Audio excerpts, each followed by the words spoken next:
Hi friends, happy Mission Palooza week. I'm so excited that we get to do some of our favorite activities together, even though we don't get to be in person together this year. I'm Alexandra from the Cathedral, and I'm excited to walk you guys through some steps to make some easy pet treats that you can donate to your local animal shelter. So let's talk through our ingredients before we get started. You'll need whole wheat flour. And it's important that you use whole wheat instead of all-purpose since it's going to be eaten by our dog friends. You need some baking powder, just like you'd use for other baking activities. Regular honey. You need 1 egg, some water, and some natural peanut butter. And an important fact about your peanut butter here is it needs to only have peanuts, salt, and maybe water as some of the ingredients. So if you look at the back of your peanut butter and it has some chemicals, maybe those that start with an X, you'll want to be super careful not to use those in today's project as they could harm our dog friends. So we only want peanut butter that has peanuts, salt, and water as the ingredients in it. We'll post the recipe so that you can reference it as you're starting your baking at home. Okay, let's get started baking.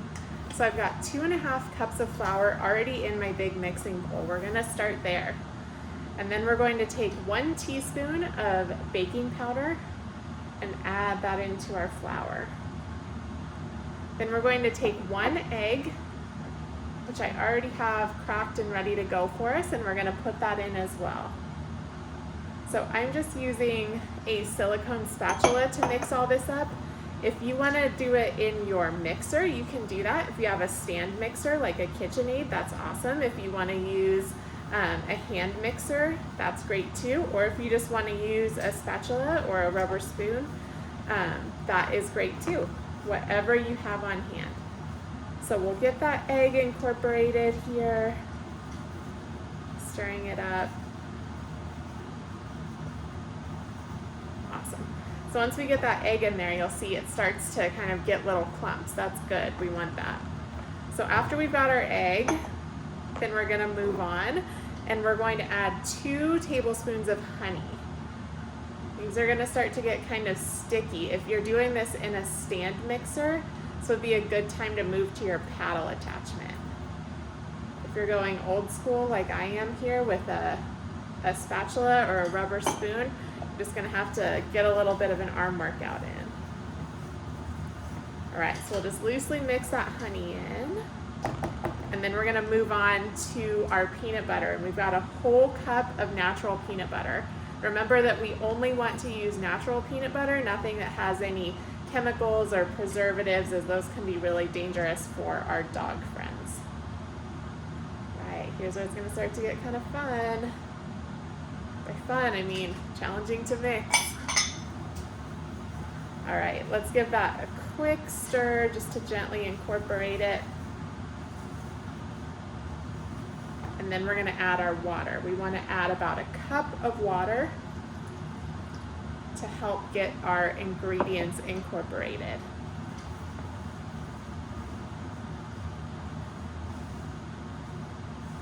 If you have dogs at home, they might start perking up and looking over to see what it is that you're doing. Or, you know, if you drop some on the floor, maybe your dog will come help you clean it up.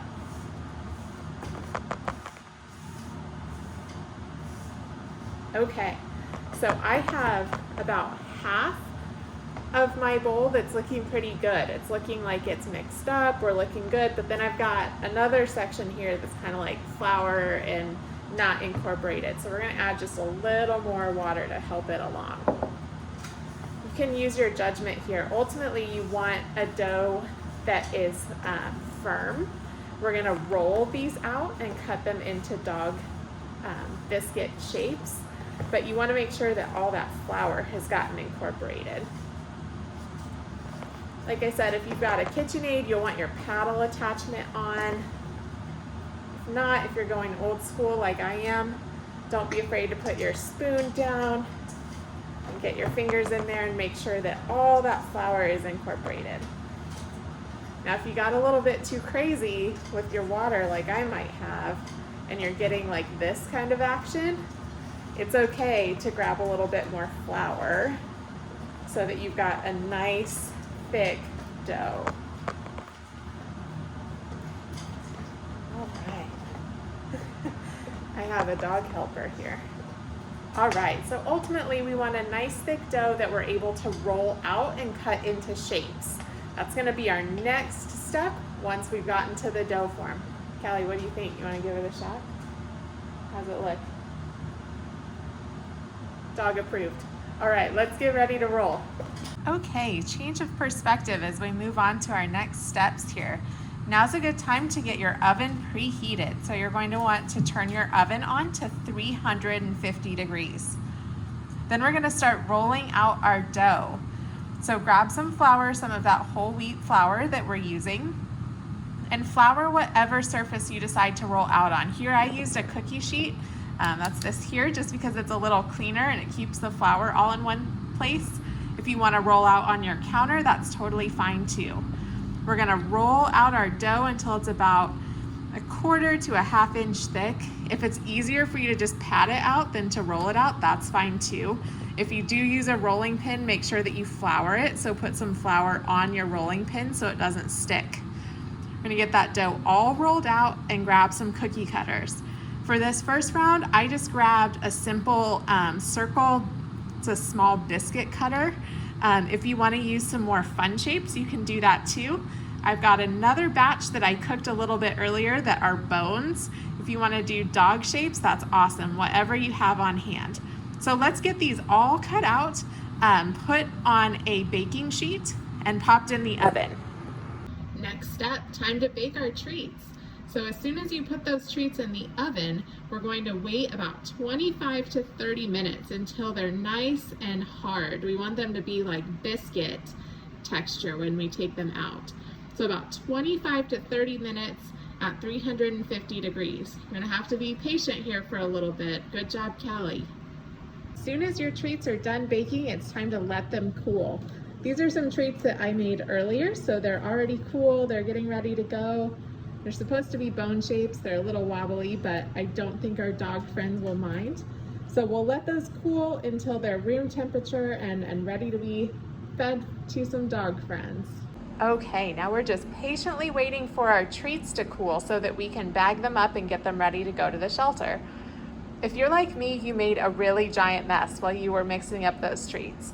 So while we're waiting on them to cool, that's a good time to put all of your ingredients away and clean up the kitchen. Once you've gotten the dishes done and the kitchen cleaned up, if your treats are cool and you have a dog friend at home, you can let them try it out and see how they turned out. Try it, Cows? Callie, sit.